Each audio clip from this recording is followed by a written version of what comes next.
Welcome to brain booster academy. இன்றைக்கி நம்ம மகாகவி சுப்பிரமணிய பாரதியாரை பற்றி தான் பார்க்க போகிறோம். இதை வந்து டிஎன்பிசியில் கேட்டுட்டு வர டாபிக் இது. பாரதியாரை பற்றி டிஎன்பிசி குரூப் 1, குரூப் 2, குரூப் 4 வரைக்கும் பாரதியாரை பற்றி கண்டிப்பாக ஒரு 2-3 கேள்வியாச்சும் கேட்பாங்க. இன்றைக்கி நம்ம பாரதியாரை பற்றி தான் பார்க்க போகிறோம். பாரதியாரோட சிறப்பு என்ன, அவருடைய மேற்கோள்கள் என்ன, அவரை யாரெல்லாம் வந்து புகழ்ந்து பேசியிருப்பாங்க, அவருக்கு என்னென்ன பெயர், சிறப்பு பெயர் இருக்குது அப்படின்னு தான் நம்ம இன்றைக்கி பார்க்க போகிறோம். வாங்க பார்க்கலாம்.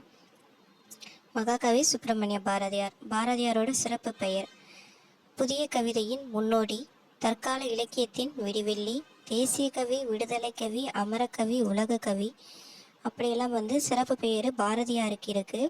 பாட்டுக்கு ஒரு புலவன் பாரதி என்று கவிமணி தேசிய விநாயக பிள்ளையாரால் பாராட்டப்பட்டவர் தான் யாரு? பாரதியார் அவர்கள்.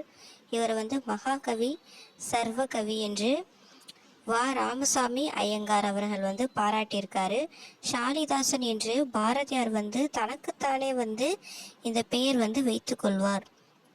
சிந்துக்கு தந்தை, செந்தமிழ் தேநீர், புதிய அறம் பாடி வந்த அறிஞன், மரம் பாடு வந்த மறவன் என்றெல்லாம் பாரதிதாசனால் வந்து என்ன பண்ணுவார்னா பாரதியார் வந்து பாராட்டப்படுவார். பாரதிதாசன் அவர்கள் என்ன பண்ணுவார், பாரதியாரை வந்து பாராட்டுவார். அது மட்டும் இல்லாத நெடுத்துயில் நீக்கி பாடி வந்த நிலா என்றெல்லாம் வந்து பாரதிதாசன் அவர்கள் வந்து பாரதியாரை வந்து போற்றுவார். பாரதிதாசன் வந்து தன்னுடைய இயற்பெயரையும் எடுத்து பாரதியாருடைய கொள்கையினால் ஈர்க்கப்பட்டவர் தான் யார்? பாரதிதாசன் அவர்கள். அதனால் பாரதிதாசன் அவர்கள் தான் வந்து பாரதியாரை நிறைய ஒரு பட்டப்பெயர் வைத்து வந்து பாராட்டியிருப்பார். அடுத்து பாரதியாருடைய சிறப்பு, அவருடைய சிறப்புக்கெல்லாம் என்ன அப்படின்னு பார்க்கலாம் வாங்க. 20ஆம் நூற்றாண்டில் இணையற்ற கவிஞர். அதாவது பாரதியாருடைய காலம் என்னது? 20ஆம் நூற்றாண்டு. இவர் எட்டயபுரம் மன்னரால் பாரதி என்னும் பட்டத்தை வந்து பெற்றிருப்பார். எப்போ பெற்றிருப்பார்னா 1893ஆம் ஆண்டப்போ எட்டயபுரம் மன்னரால் வந்து பாரதி என்னும் பட்டத்தை பெற்றிருப்பார். பாரதி என்றால் கலை மகள் அப்படின்னு என்று பொருள். வசன கவிதை தமிழில் பாரதியால் வந்து அறிமுகப்படுத்தப்பட்டது. வால்ட் விட்மன் என்னும் ஆங்கில ஆசிரியரால் வந்து வசன கவிதை வந்து பாரதியாரால் வந்து தமிழில் வந்து நமக்கு அறிமுகப்படுத்தி இருக்கும். இந்த வசன கவிதை தொடர்ந்து புது கவிதை எழுதியவர் தான் வந்து பிச்சமூர்த்தி அவர்கள். புது கவிதையின் தந்தை என்று அவர் அழைக்கப்படுவார். வசன கவிதையின் தந்தை என்று பாரதியார் வந்து அழைக்கப்படுவார். தமிழ் இதழில் துறையில் முதலாக கருத்து படங்களை அறிமுகப்படுத்தியவர். கருத்து படங்கள்லாம் வேற ஒன்றும் இல்லை, அதாவது வந்து ஒரு சித்திர படம் சொல்லுவாங்க, அதாவது பொம்மை மாதிரி இருக்கும். ஆக்சுவலாக அந்த நியூஸ் பேப்பரில் வந்து ஒரு பொம்மை வச்சு ஒரு கதை வரைகிற மாதிரி நம்ம பார்த்துருப்போம். அதை வந்து முதலாக வந்து பாரதியார் அவர்கள் தான் வந்து அறிமுகம் செய்தது. இந்தியா விஜயா போன்ற நியூஸ் பேப்பரில், அதாவது இதழில் வந்து அறிமுகம் பாரதியார் அவர்கள் தான் வந்து பண்ணியிருப்பார். இந்தியான்றது வந்து சிவப்பு நிற வண்ணங்களால் எழுதப்பட்ட ஒரு இதழ். இந்தியாவுக்கு விடுதலை கிடைக்க வேண்டும் என்பதற்காக அவர் என்ன பண்ணியிருப்பாருன்னா இந்தியா நியூஸ் பேப்பர் மட்டும் சிவப்பு வடிவத்தில், சிவப்பு வண்ணத்தில் வந்து அவர் இதழ் வந்து எழுதியிருப்பார். அடுத்து தமிழில் சித்திரவாளி என்ற பெயரில் கருத்து படங்களை மட்டுமே கொண்ட இதழ் ஒன்றினை நடத்தி விரும்பினார். சித்திரவாளின்றது என்னன்னது சித்திர படங்கள், அதை தான் வந்து சித்திரவாளி அப்படின்னு சொல்கிறாங்க. தமிழ் இதழ்களில் தமிழில் தலைப்பிடத்திற்கு பாரதிய முன்னோடி, தலைப்பிடலை மகுடமிடல் என்றனர். நெல்லையப்பருக்கு எழுதிய கடிதங்கள் பாரதி கடிதங்கள் என்னும் தலைப்பில் பத்மநாபன் அவர்கள் வந்து பதிப்பிருப்பார். அதாவது நெல்லையப்பருக்கு வந்து பாரதி அவர்கள் ஒரு கடிதம் எழுதுவார். அந்த கடிதம் எழுதி முடிக்கிறதுக்குள்ளேயே வந்து பாரதியார் அவர்கள் வந்து இறந்தும் போயிருப்பார். அந்த கடிதம் வந்து நம்ம 12th ஸ்டாண்டர்டில் இருக்கும் ஆக்சுவலாக இந்த லெசன். இதை வந்து பதிப்பித்தவர் வந்து பத்மநாபன் அவர்கள் வந்து இதை பதிப்பித்திருப்பார். ஆக்சுவலாக இந்த கடிதத்தை பணி வந்து எட்டயபுர அரசவை கவிஞர், மதுரை சேதுபதி உயர்நிலை பள்ளியில் தமிழாசிரியர், சென்னையில் இதழாளர். முதலாக எட்டயபுர அரசவை கவிஞராக தான் வந்து பாரதியார் வந்து பணியாற்றியிருப்பார்.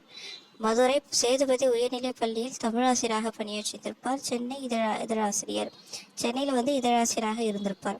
இவருக்கு புனைப்பெயர் பாருங்க: இலசை சுப்பிரமணியம், சாவித்திரி, சீசு பாரதி, வேதாந்தி, நித்திய தீர்த்தர், உத்தம சேதபிமானி, ஷாலிதாசன், காளிதாசன், சக்திதாசன், ரிஷிகுமாரன், காசி, சரஸ்வதி, பிஞ்சு காளிதாசன், கிருஷ்ணன் போன்ற புனைப்பெயர்களால் வந்து பாரதியார் வந்து அழைக்கப்படுறாரு. அடுத்து அவருடைய மேற்கோள்கள் என்னென்னு பார்க்கலாம்.